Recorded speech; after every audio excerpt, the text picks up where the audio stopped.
Good afternoon, everyone. Thank you for standing by and welcome to Arco Platform First Quarter 2022 Earnings Call.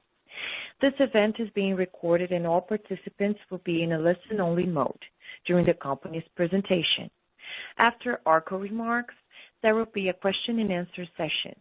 At that time, further instructions will be given. Should any participant need assistance during this call, please press star 0 to reach the operator. This event is also being broadcast live via webcast and may be accessed through Arco's website at investor.arcoplatform.com, where the presentation is also available. Now, I will turn the conference over to Karina Carreira, Arco's IR Director. Karina, you may begin your presentation. Thank you. I'm pleased to welcome you to Arco's first quarter 2022 conference call. With me on the call today, we have Arco's CEO, Aridiçal Cavalcante Neto, and Arco's CFO, Roberto Otero. During today's presentation, our executives will make forward-looking statements.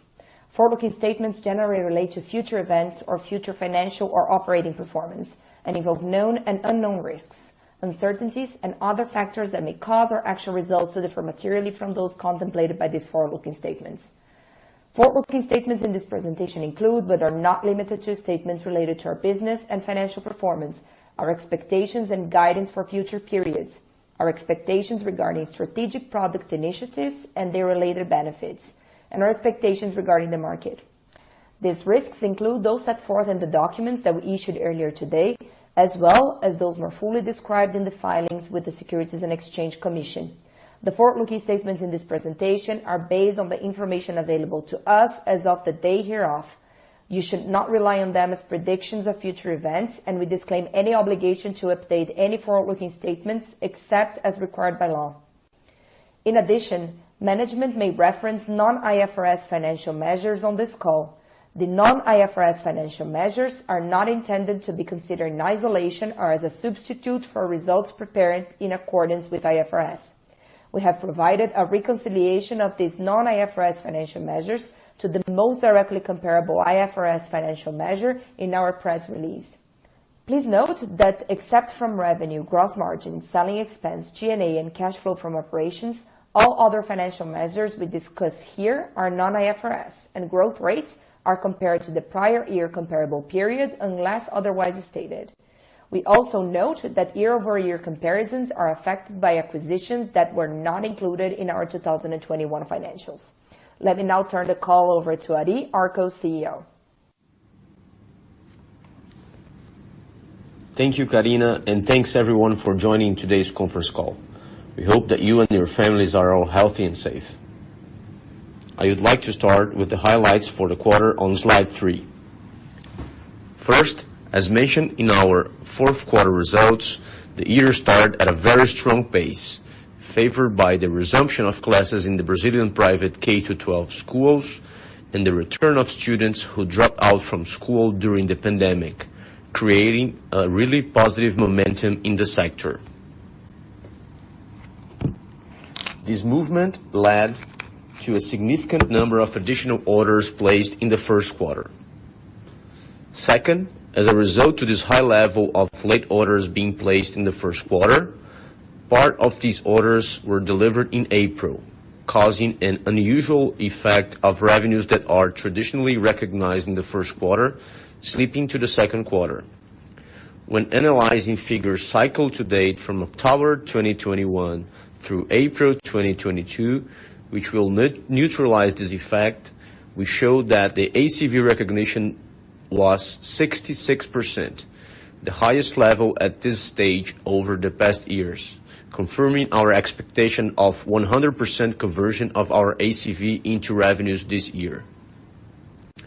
Third, our adjusted EBITDA margin increased 300 basis points year over year for the first 4 months of 2022, evidencing our commitment to improve processes and improve efficiency. We are reaffirming our margin guidance for 2022 fiscal year of 36.5% to 38.5%. Finally, on cash generation, this quarter we already had Capex as a percentage of revenues returning to historical levels and a healthier receivable profile, indicating strong cash generation ahead. Also, in May, we concluded the incorporation of COC and Don Bosco, leading to important tax savings going forward. This is a key priority for us this year. I will now turn the call to Otero, who will continue the presentation. Please, Otero. Thank you, Ari, and good evening, everyone. Thank you for your time. Starting on slide 4, we illustrated the effect of high enrollments and the consequent high volume of late orders placed by partner schools in the first quarter. Part of those orders had to be delivered in April, resulting in a 57 million reais incremental revenue that is usually recorded in the first quarter, slipping to the second quarter of 2022. To better show the effect of those additional orders to our results, we also present today the results for the accumulated 4 months of 2022 between January and April, as we think this will be a better proxy of how the business profitability is performing. Moving to slide number 5. Net revenues for the first quarter of 2022 were 430 million reais, a strong 30% top-line growth year-over-year and representing 27.6% revenue recognition of the 2022 ACV. When excluding the acquisitions concluded recently, organic top-line growth was 19%. As mentioned by Ari, the typical high level of late orders placed by partner schools in the first quarter led to part of this content being delivered in early April.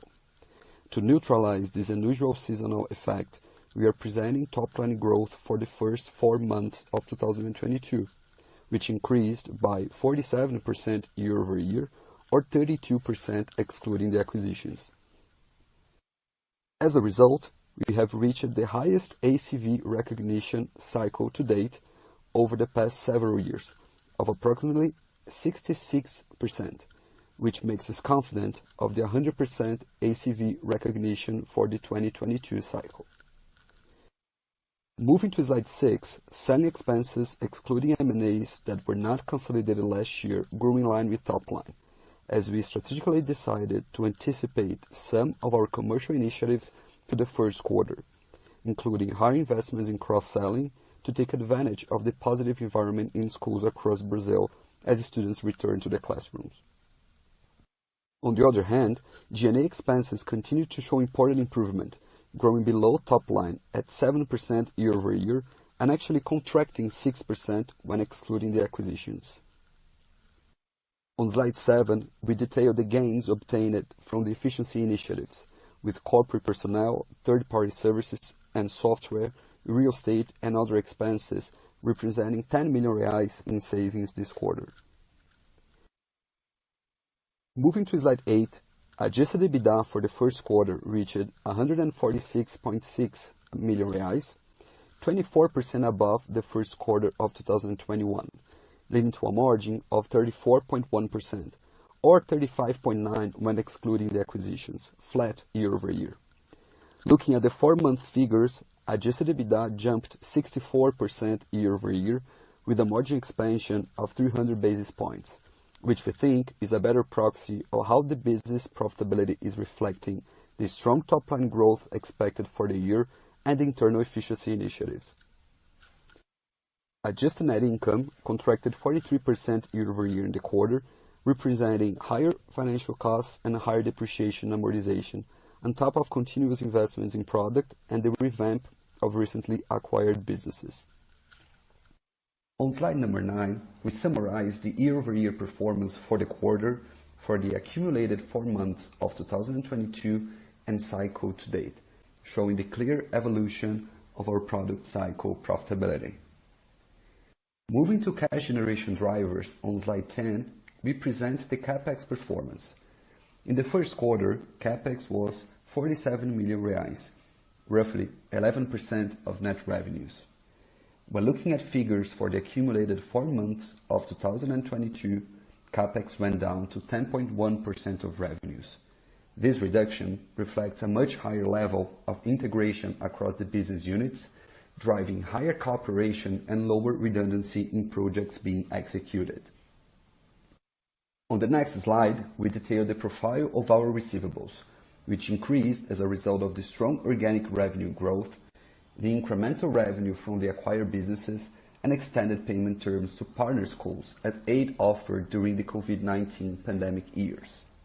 Nevertheless, lower delinquency and a better collection process led to a lower portion of past due receivables, now at only 12% of total receivables. We would like to highlight that from the approximately 780 million reais of neither past due nor impaired receivables, 112 million was already collected in April, an additional 291 million is expected to be collected already in the months of May and June. Finally, on slide 12, we concluded the incorporation of COC and Dom Bosco in May, which will lead to lower effective tax rate from the second quarter onwards. As per the Brazilian law, amortization of goodwill from acquired businesses are tax deductible once the business is incorporated. Therefore, we will be able to net the taxes at COC and Dom Bosco going forward, lowering Arco's consolidated effective tax rate. As a reference, these solutions combined paid 12 million reais in taxes in 2021. We expect to incorporate other acquired business in the future quarters, including Geeky, SAE Digital, Escola da Inteligência, and Pleno, leading to important tax savings for several years ahead. I'll turn the call back to Ari for his closing remarks. Ari, please go ahead. Thank you, Otero. I would like to finish this call by emphasizing our optimism with the year ahead of us. Schools were among the sectors that suffered the most during the pandemic, as schools in Brazil were closed for the longest period globally. With the resumption of in-person classes, we see an upbeat momentum for our clients and prospect schools, as a portion of the students who dropped out over the last couple of years have started to return to the schools. The combination of higher enrollments and a much lower level of operation stress is allowing schools owners and managers to start making decisions for the future, including the adoption of core, supplemental, and services solutions. We, more than ever, have strengthened our partnership with our clients, with higher NPS scores being achieved across all our brands, and we are confident we will convert these relationship gains into cohort growth through the cross-sell of other solutions, upselling to different grades, increasing prices, and reducing churn. We have also decided to anticipate our go-to-market strategy this year to capitalize on this improved industry momentum, and the early results are already quite encouraging at this point. Finally, I wanted to emphasize the financial discipline, capital allocation strategy, and cash flow generations have become key priorities in our company, not only through the creation of processes, but also through the alignment of incentives for management team.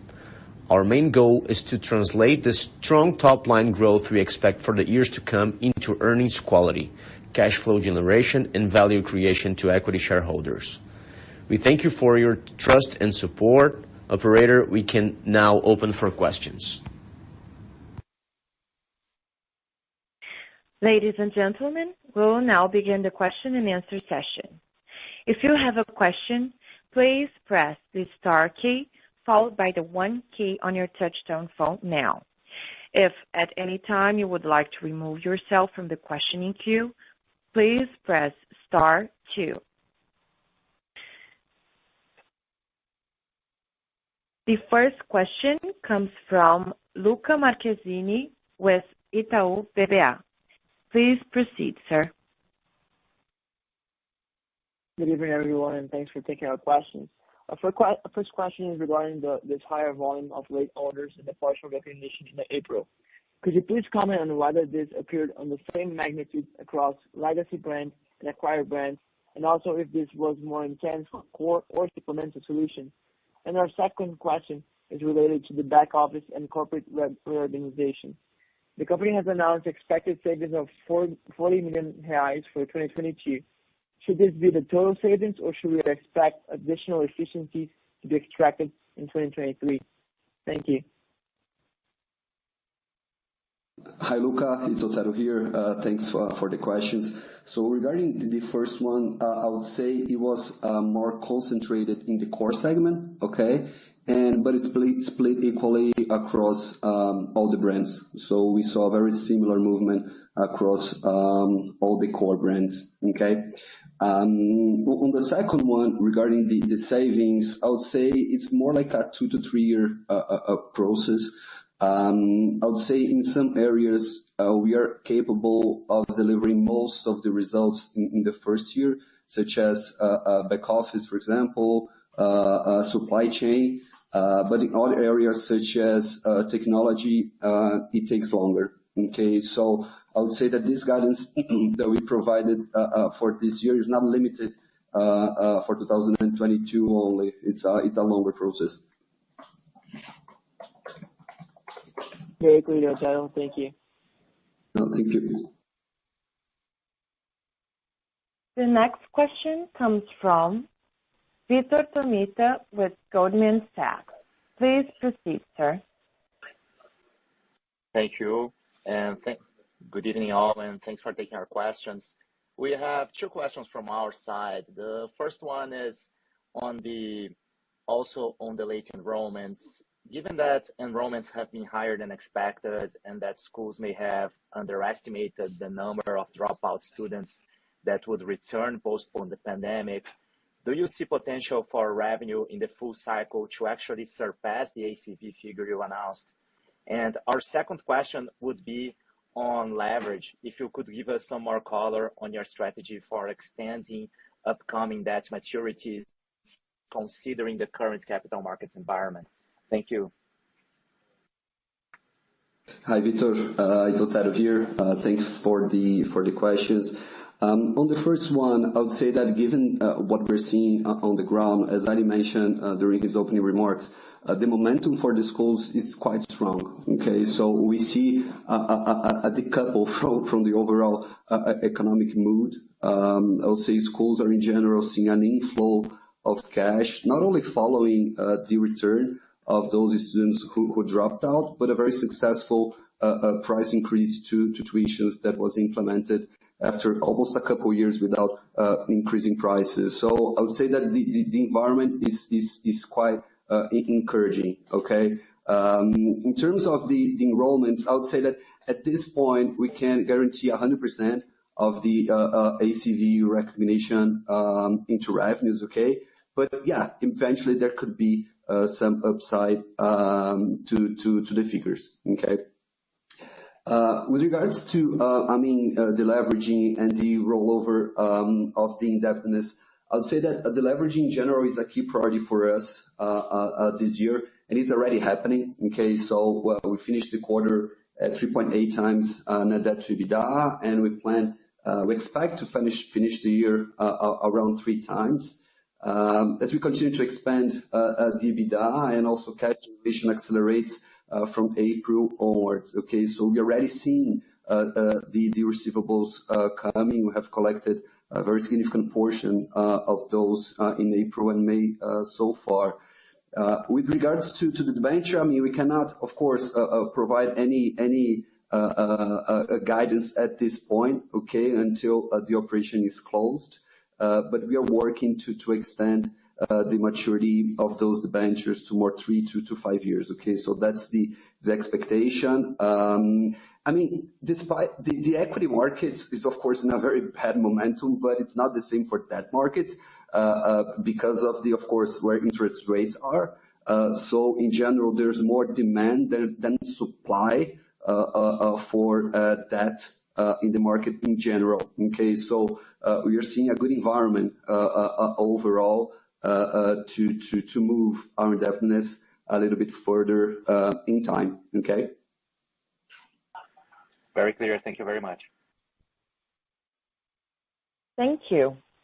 The next question comes from Javier Martinez with Morgan Stanley. Please go ahead, sir. Hi. Thank you. Thank you, guys. I wanted to ask you a couple of questions on those additional orders, just to make sure that I understood it well.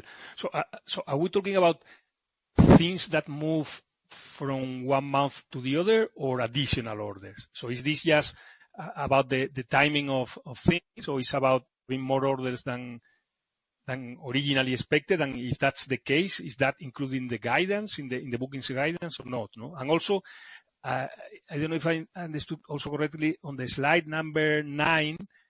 My understanding of that slide is that those additional or move orders, they in the implicit margins is a little bit lower. It's like 21% in April. Is that correct, or I'm missing something?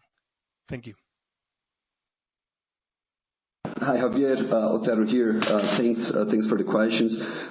So I would say on your first question, it's a combination of both. So it is additional orders, and yes, they came later than the usual. Okay, so basically the content that the schools use in the first and the second semester is usually delivered in the fourth quarter of the previous year and the first quarter of the current school year. Okay.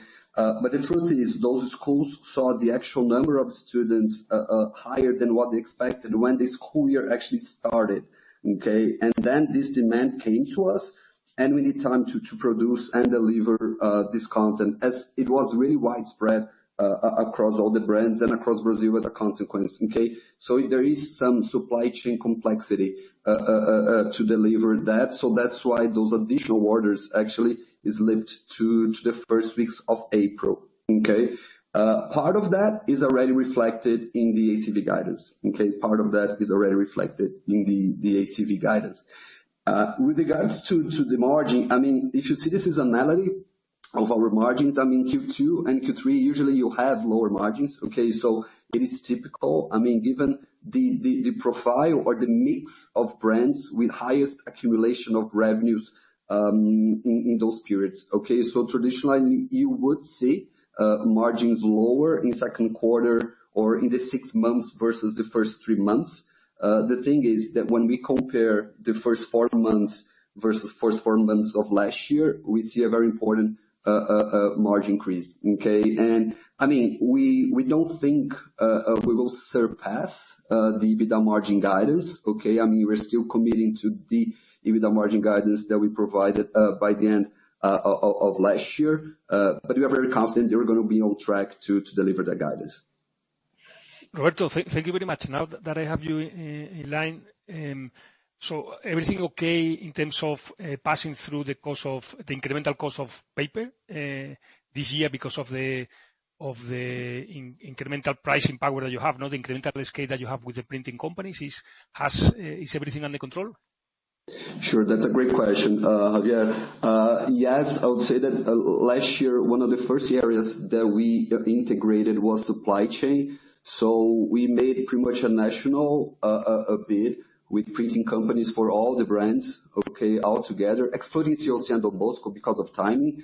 But later on, they joined those negotiations. So in general, the price for paper this year is already fixed. Okay, and we were able to increase the price per page printed at 3 percentage points below inflation. Okay, for 2022, we are already starting the negotiation for the next cycle, and now we have a much higher volume, right? So we think that we will be able to use this bargaining power in our benefit. Okay, but for 2022, it is safeguarded.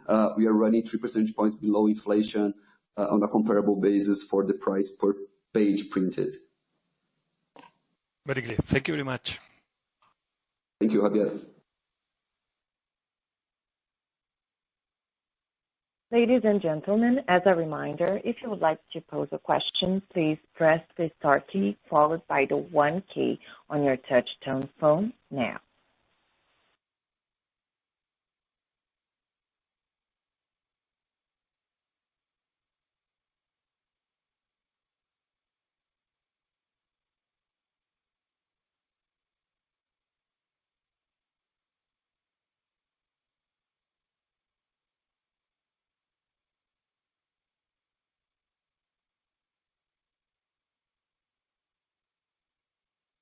It appears we have no further questions for today. So that concludes the Arco Educação audio conference for today. Thank you very much for your participation. Have